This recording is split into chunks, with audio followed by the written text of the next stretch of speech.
if you want to support the show, any of the shows, either this or whichever show, I'm not on right now because it's just a blanket ad for all of them, and the website, you can go to bewareofspoilers.com.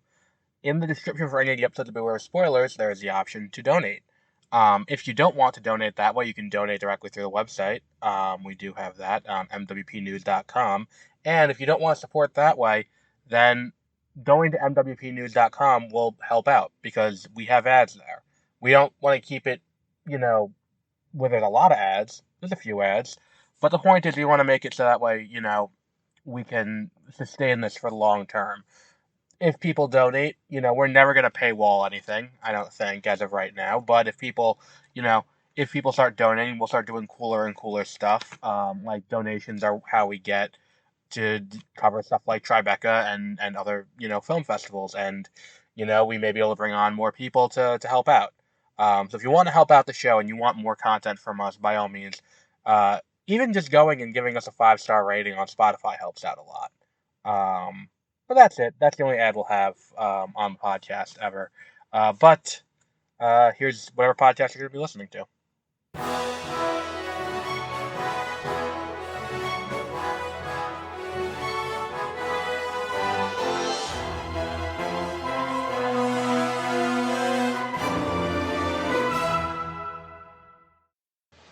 Good evening and welcome to Exploring Hyperspace Lanes. I am Adam. We're here today to talk about Skeleton Crew. Josie could not be with me today. Josie is dealing with a lot.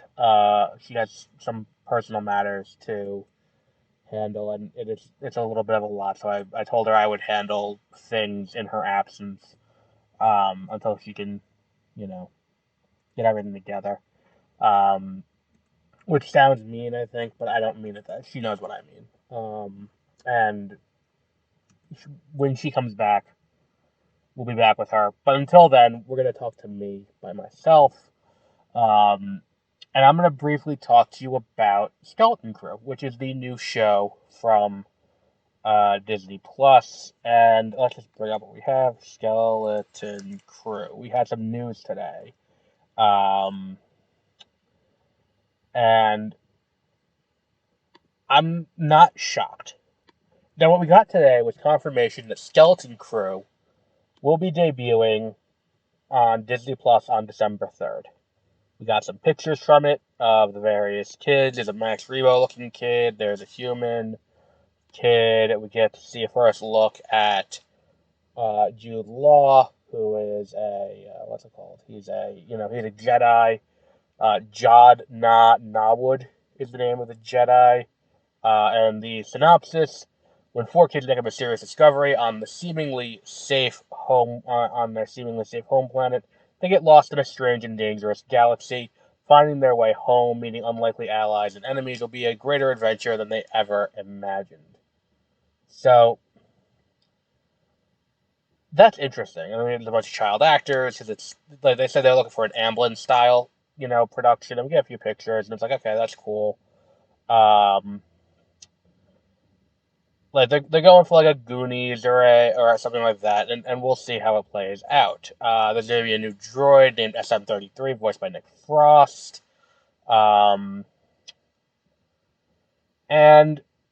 there are hover bikes, and that's cool. And Jude Law looks kind of cool. And let's see. You don't have to watch all of Star Wars to understand it. You could just have seen a little bit, but those who have watched a lot will understand it all. I have a lot of questions. And I don't think that this article and it was People Magazine who put this piece out today. I don't think that this really inspires a ton of confidence in me in a weird way. I don't think that what's it called? I don't think that this show is going to be as good as as the shows that bookend it. First of all, I mean, live action, we just had The Acolyte. The Acolyte was fantastic. And then on the other end of it, we had, next week we're going to do an Acolyte, wrap-up episode. I think The Acolyte is so much better than this. what this sounds like. And then also, I mean, the next show after this, early next year, is Andor. Um, I don't think that there's anything here that's really interesting. They don't tell you what era it takes place in. I would assume it's probably Mandalorian time era, like where it's post Return of the Jedi. I just don't think there's enough here to be like, okay, we're handling, this is something that's going to be big. And look, I'm not saying everything needs to tie in, and everything needs to be like, this is how it fits into a larger narrative or anything like that. But one of the things I'm hesitant about is this idea that if this show is specifically going to be, this little adventure, then look, I get it, but also what's the value for the streamer? And I think the bigger question that we have right now, especially after Marvel's Hall H panel, if you want my thoughts on that, go over to 30-minute reviews. I did a lengthy episode talking about Marvel's Hall H panel. The bigger question I have is, what's the benefit for Disney Plus? Because if this is not something where like this is going to be building towards, this is building towards the inevitable movie. This is building towards the, we're building towards this appearance here. Oh, this is going to be in Heir to the Empire. What are we doing in a weird way?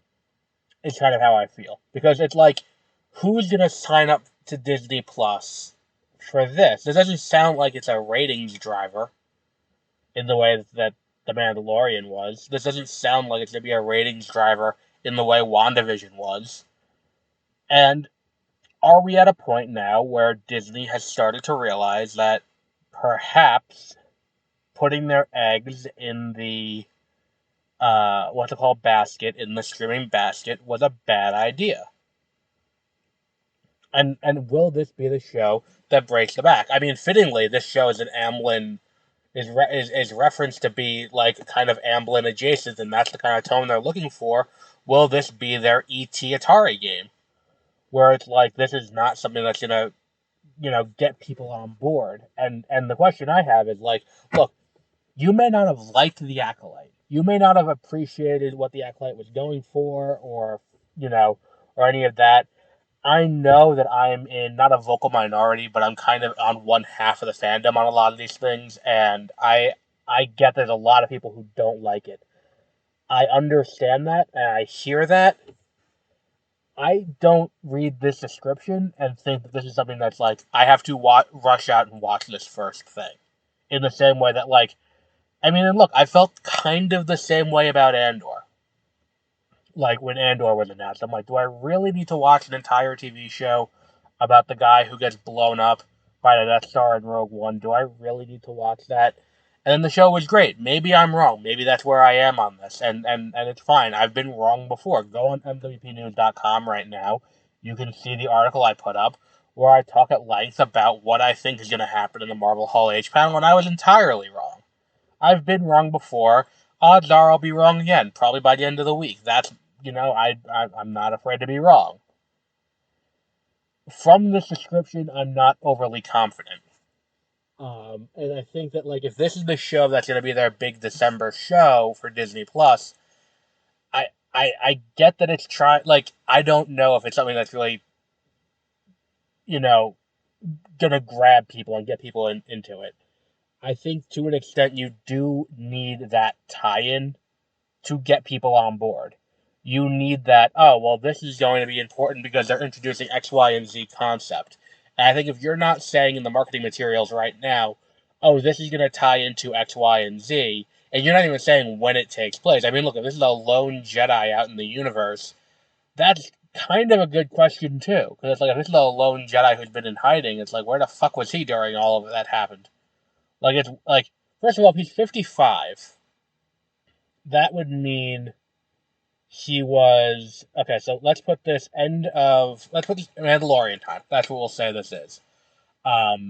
So 19 years from Return of the Jedi to, let me just pull my calculator up so we can do some backward math here. So, 55 years minus 19, that's 36. He's 36 if this is, A New Hope. Over the course of the trilogy, it's another 3 years, so he's 33.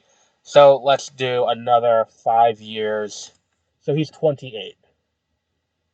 So this Jedi is contemporaneously the same age or a similar age to Obi-Wan. Like, because like, how old was Obi-Wan? And like, it's a no, because he's slightly younger. He's between Anakin and Obi-Wan's ages around the time of Revenge of the Sith. So what the fuck happened there? And how did he survive? And that's a question that, like, if you're going to have it take place there, then that's fine, but you have to address that.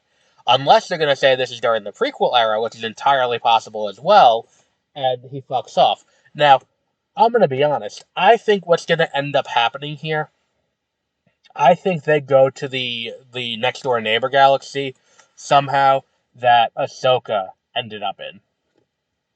Like, I think that, like, this is a show that if it's going to influence what's going on, it's going to be a context show where it's not going to be in your face. It's like, oh, so here's a world that's not folded into the Republic yet. They're on the brink of being folded into the New Republic, but they're going to, they're going to do all this stuff to do it. So they're still in process, and it's a relatively safe world. So, like, is it an Imperial-controlled world, or is it a Republic-controlled world? And then that's going to be the thing that's going to create the context where it's like, oh, and this is why the world started defecting to the First Order. And they're going to make a discovery. The discovery is going to be like something that could send them on accident to the other galaxy. They're going to end up there, and that's what the show is going to be. Now, could this be the lead-in, the prelude to New Jedi Order? Because New Jedi Order is the first movie, or the second movie on the slate. The first movie on the slate is Mandalorian and Grogu. Second movie on the slate is New Jedi Order, the movie that will be that will be coming out allegedly against Dune Messiah in 2026, in December. And if that's the case, the books for New Jedi Order are very heavily steeped in an invasion from a neighboring galaxy, from the Yuuzhan Vong. Could we be dealing with something similar? And it won't be the Yuuzhan Vong, it'll be the Grist or whatever they want to use. But could that be what this is doing? It's an interesting situation to be in. I'm not going to hold my breath, though. I think if they're just doing a straight, like, Amblin homage show, I think we're looking too deep into it. I think it's just going to be what it is at face value. But we'll see when a trailer comes out. So until our next episode, which will be next week when we talk about The Acolyte, have a great rest of your week.